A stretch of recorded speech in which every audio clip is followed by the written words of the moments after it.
Hello, welcome to Shelf Regulating System. This week we're going to talk about public sex, gentrification, and very briefly, but very importantly, Barbara Stanwyck. My name is Sean. Seeing as we haven't spoken before, might be your first time watching the channel. It certainly is the first video, so if it isn't your first time watching the channel, call the police. Something is happening. A paranormal event is occurring. My name is Sean. I used to do a podcast called All Units, and I've written a load of articles and stuff. You've never read any of those. Neither have I. I don't know who I am either. So now that we have that bond, let's keep going. What is this channel about? Well, I moved into this house with my wife last year. We put all our books on the shelves all around this room. You can see some of them behind me, but there's about 2/3 as many again. I realised I didn't know the end, or indeed the middle, of several of these books. So I decided, hey, I should probably read them before I buy any other ones. Now, I kind of got around it by saying, oh, I can still buy new comics, because I always read comics when I buy them. And we'll probably end up talking about some comics on the channel. Sadly, I'm a comics man. It's not a good position to be in, but like God has to have some cursed people, and some of them are me. But I am trying to read a book a week from my backlog, my giant buy books because of anxiety, feel bad about them backlog, and yeah, until I read some new ones. This week we're going to talk about two books: Times Square Red, Times Square Blue by Samuel Delany, and True Homosexual Experiences, the biography, of Boyd McDonald, written by William E. Jones, who is an interesting figure in his own right. Both of these books concern not academics, very much so not academics, concern writers who spent the bulk of their life in New York City and dedicated some of their career or public persona, shall we say, to public sex. Samuel Delany is the reason I did this, or I kind of came up with this whole idea. So let's talk about his book first. Samuel Delany is a black gay academic who also happened to be an extremely popular sci-fi author in the 60s, 70s, 80s, 90s, whatever we're calling the last 2 decades. I don't want to get into that. He is sold a bazillion books. He's written a load of them, and he's much lauded. Interestingly, he often can get introduced as a very famous sci-fi author, and also occasionally an Afrofuturist, a term I don't think he accepts, although it's been a while since I've read him talking about that, without any mention of the fact that he has also written one of the most explicit and intense pieces of sex literature of the 20th century, Hogg, H-O-G-G, which I have not read, because I remember trying to buy it on the internet and being unable to, and then turning 17 and being like, oh, it's too much work, I'll just watch the films, when it comes to edgy stuff. However, my predilection for edginess, which you can probably divine from some of the books if you can see them behind me, will come into this channel should we continue. But he wrote Hogg, but also he wrote this book, which is about his experiences cruising. Public sex has always been a big part of Samuel Delany's process, life, and the way he moves through the world. This kind of really made an impression on me when he was speaking about the AIDS crisis, which obviously bores a big hole through 2 of these books, because as it does any book about queer history that hits the 80s, suddenly there's this, the fucking Grim Reaper arrives, obviously. And by the Grim Reaper, I mean Ronald Reagan.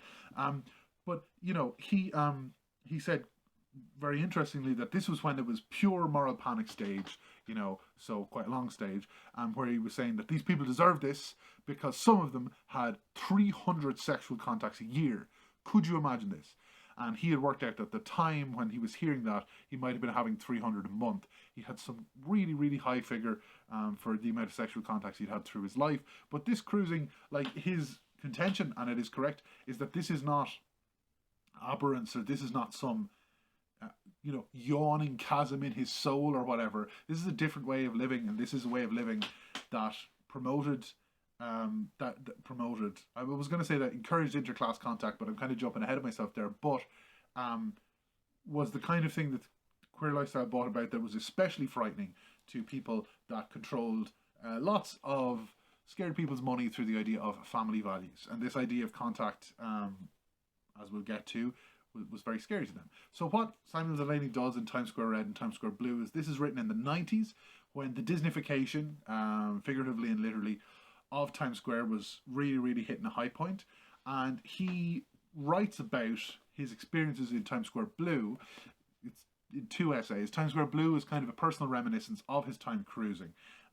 He doesn't say, oh, he was Jesus walking among the lepers or anything just because he was a professor, called professor by many of them, having sex with these men. That's not how he thinks. I will say that this is a man who believes with conviction everything he says in this book, and you can really tell, that this interclass contact is very important to him. And also, he really goes out his way to let you know that he is good at sex, which is fair enough. I just thought it was funny that he really, really calmly adds himself to the context of all of these reminiscences of what happened in these theatres, primarily straight porn theatres, I will say. What was happening in these theatres where cruising, where this public gay sex took place, and he was saying these are relationships he had with people. Some of them he might not have known their name, but he was having sex with them 3-4 times a week for years at a time sometimes. People would come and go. There'd be people you'd know where they were at a certain time. There'd be other men that would join you in an act with one guy at a particular time, and that kind of became, so all these relationships and all these interconnections came up, and he's very, very, he's not, he doesn't sugarcoat it, he especially, I think, less so actually, interestingly, AIDS is the horrible, all the interesting people die is kind of a common thing in a lot of these books, but AIDS is that deals a horrible blow to the cruising scene, but it's drugs actually, and the crack epidemic that really, really, he said, just soured everything. It's quite bracing when it gets to that part of the book, when suddenly people start disappearing or people's personalities start changing, but not in the way that where they find themselves. It's the way where they find, this actual yawning chasm within them. The big focus he has when it comes to this stuff is how it was dealt with by the government, which was to individually ban a load of sex acts as if that would cease sex to exist. He kind of highlights that all of this was used to for the good of the people who want to make money.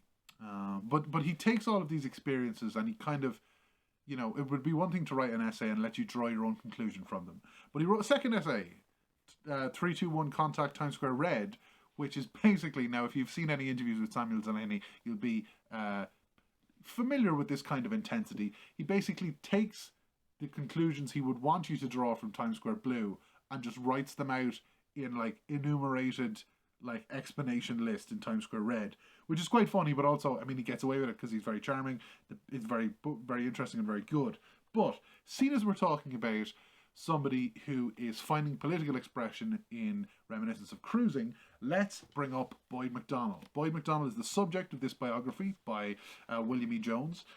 So let's talk about Boyd McDonald and William E. Jones briefly. Boyd McDonald had a zine called Straight to Hell.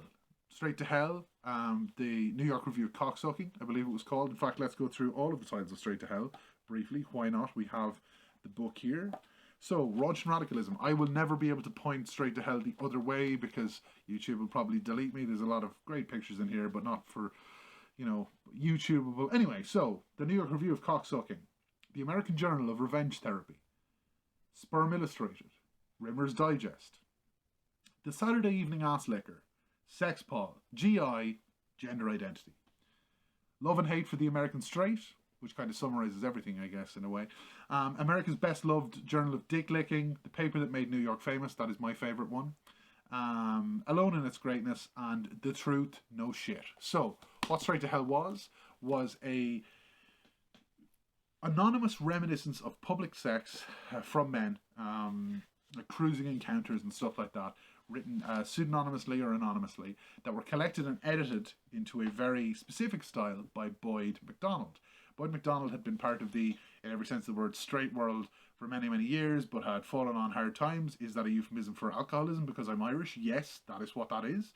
Had fallen on hard times and ended up at a one-room apartment and decided to pursue his passion of reminiscence of gay sex and collecting them and sending them out to the small press. This got a bit of a following in the 70s and 80s. He was kind of a figure in the gay literary scene.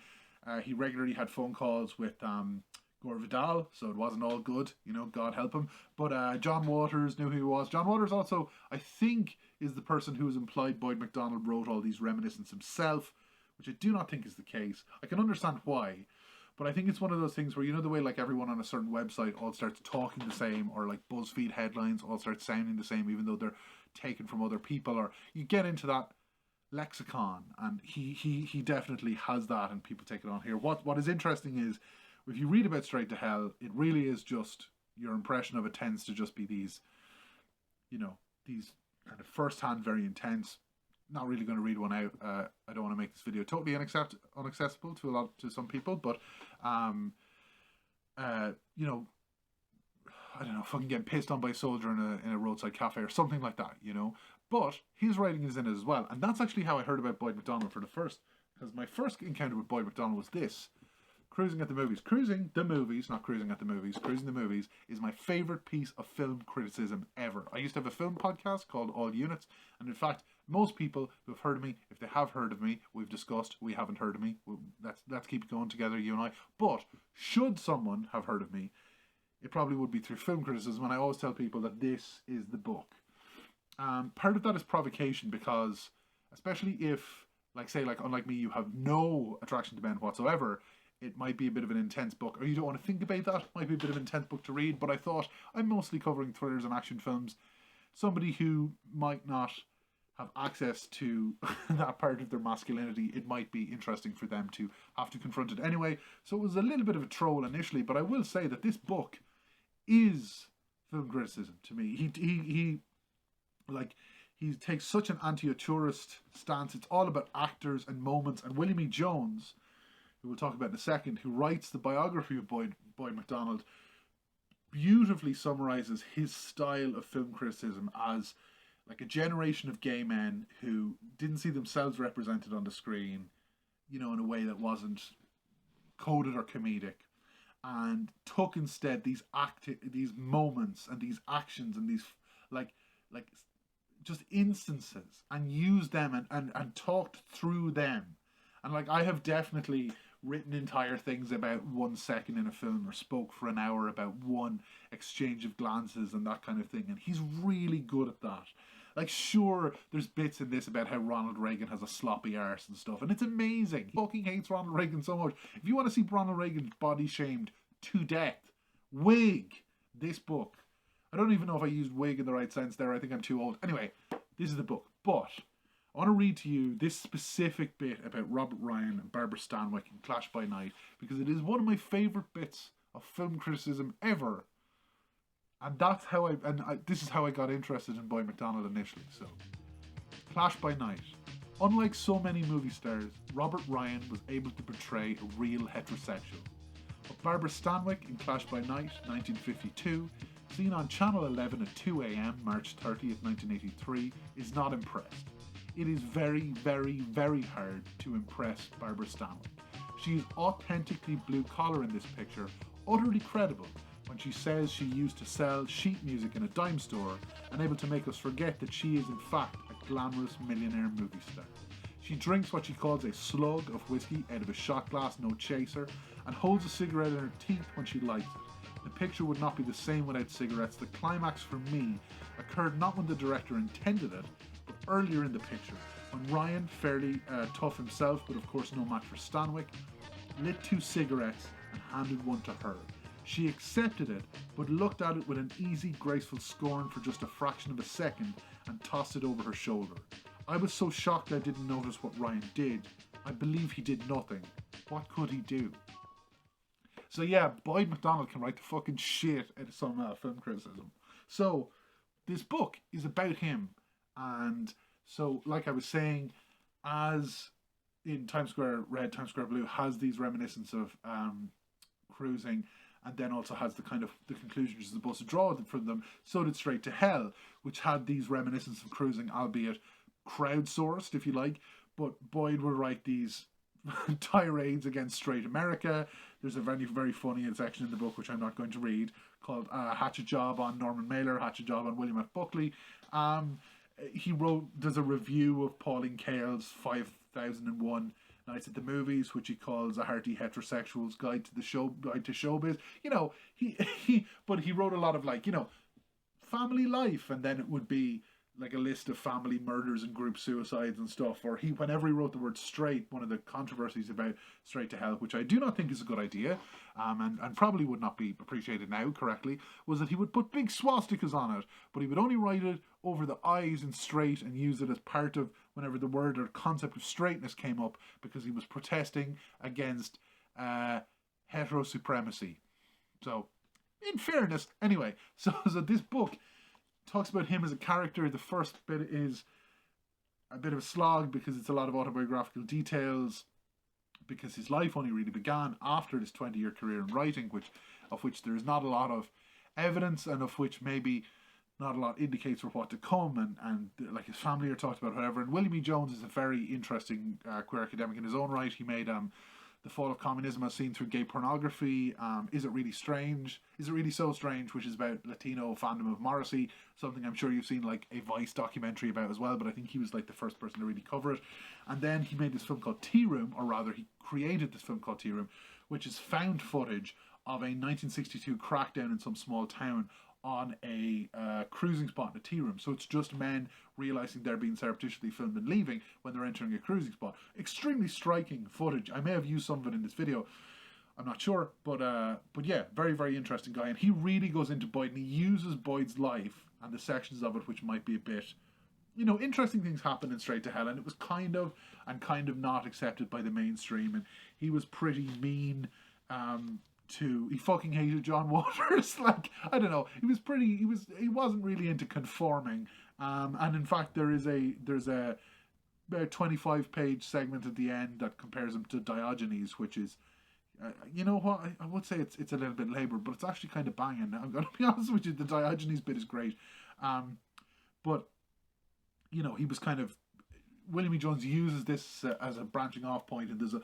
long section about John Waters in it. There's a long section about Fran Lebowitz, and you know, he expounds upon queer life and queer existence in it as well. So it's really good. But Boyd believed in you know, it didn't just exist for pornographic means, even though the New York Supreme Court, in a court case I'm not going to get into, designated Straight to Hell as pornography. But I think it was more than that for Boyd, and it was definitely more than that for the people who read it and continue to read it. It's still going long after his death. In 1993, I think the man died.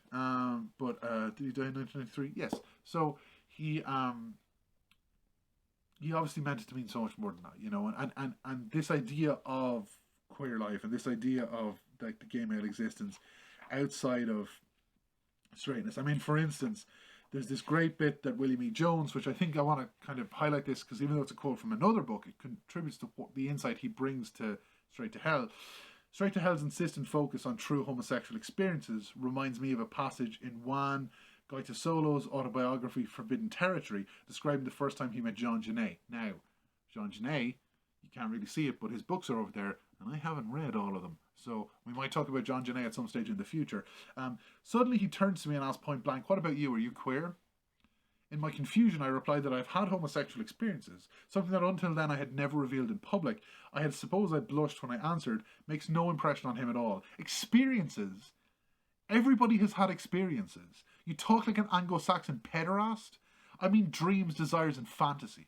For almost anyone born and raised in the 20th century, the phrase dreams, desires, fantasies conjures an association with the movies, and that locus of fantasy par excellence, the movie star. Speaking of movies, let's talk about how these two books connect. So, Times Square Red, Times Square Blue, what Samuel Delany ends up doing with these reminiscences of his own cruising is he takes a concept from The Death and Life of American Cities by Jane Jacobs. Death and Life of Great American Cities. Sorry, I haven't read this. It's my wife's book. It's what got her into studying architecture for 8 years, but we will forgive it eventually.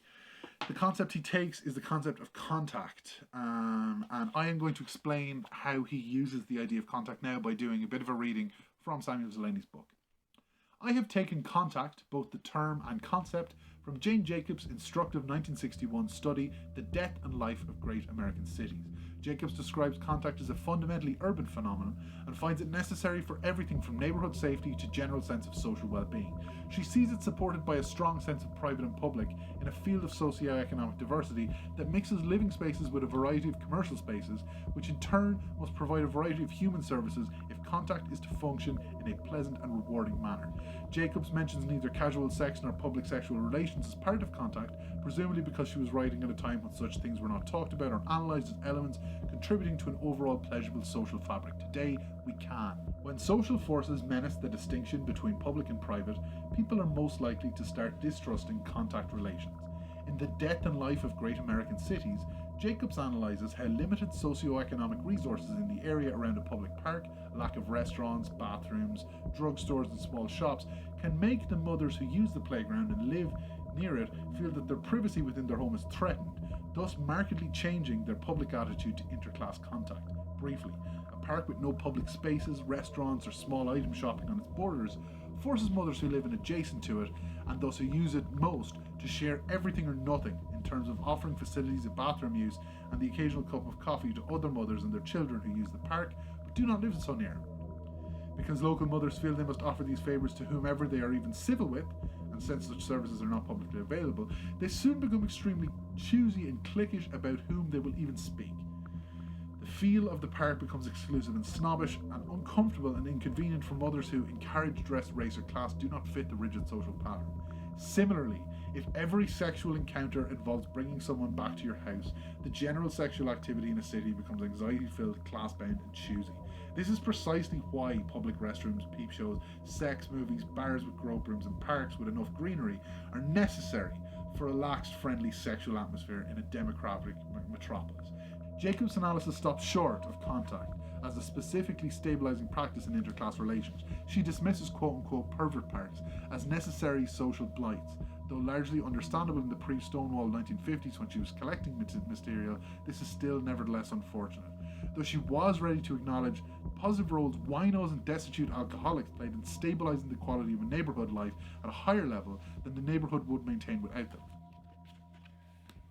So that is, So that's the basis for the second half of Times Square. So Times Square read 321 Contact. That reminiscence, like happened in Straight to Hell, that these cruising instances that Delany talks about and that happen all over America were not these endless, these horrific, ideas of sin and debauchery or, horrible things happening to a city that degrade them, but instead were analogous to any other use of public amenity, and that they're being taken away is not some great moral act of which the corporate consolidation and Disneyfication of Times Square is a fortunate side effect. This is just another service and just another people wiped off the map in favor of what he calls networking. Networking is the kind of the opposite of contact, not really fully the opposite, and he goes out of his way to say that one isn't bad and one isn't good, but networking is more about class consolidation. It is communication within your own class with an inbuilt assumption of competitiveness. So like, talking to somebody after a gig, telling them, I'm going to review this or this and this, you've already passed all of the requisites to be somewhere, and then you're just further qualifying yourself to be there. It's the kind of thing people use to advance in a context they have already entered. And he says that a lot of people approach networking expecting contact results, which tend to be because they are entered with no potential of competition and there's no expectation.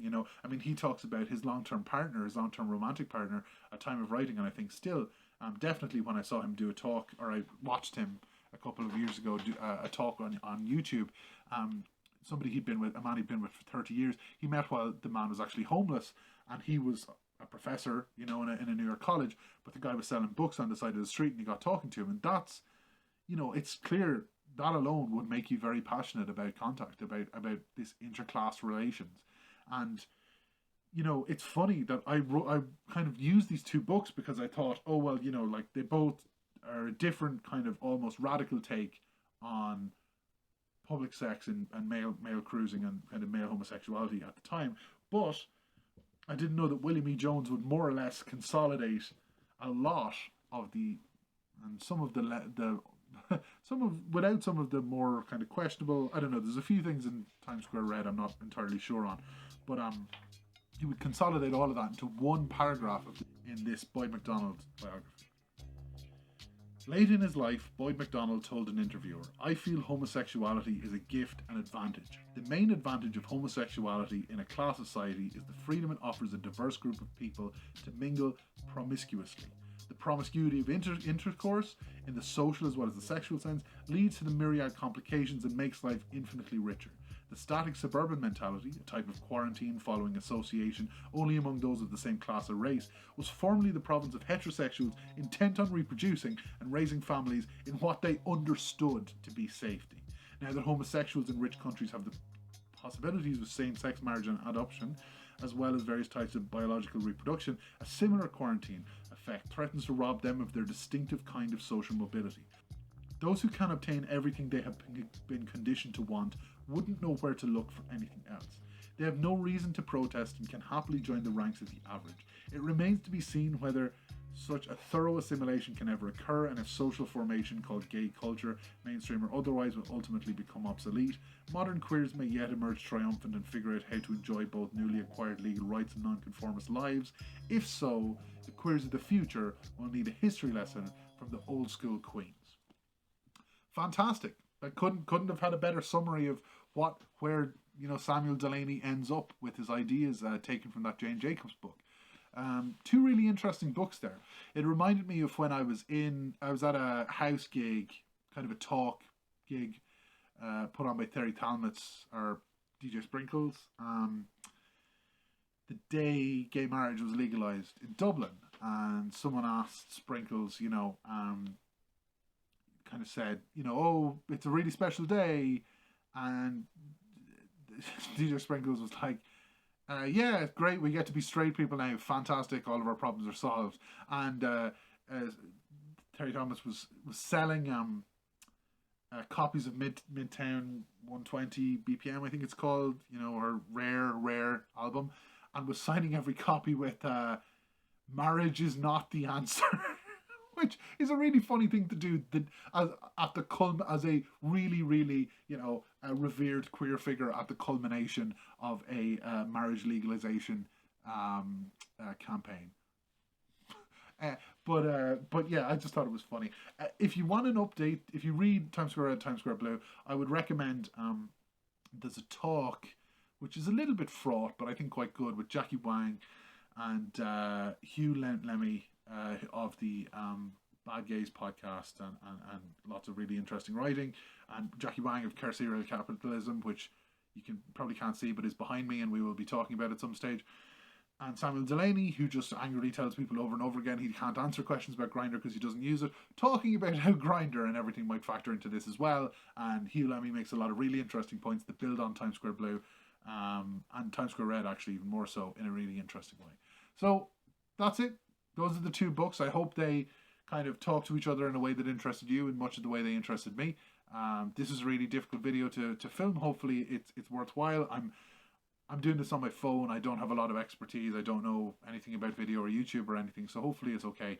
I'm probably looking all over the place and stuff, but thank you for bearing with me if you enjoyed it. And subscribe and press the bell. I am given to understand both of those things are important, and I will upload again. Tell your friend about this, link them to it or whatever. Thank you.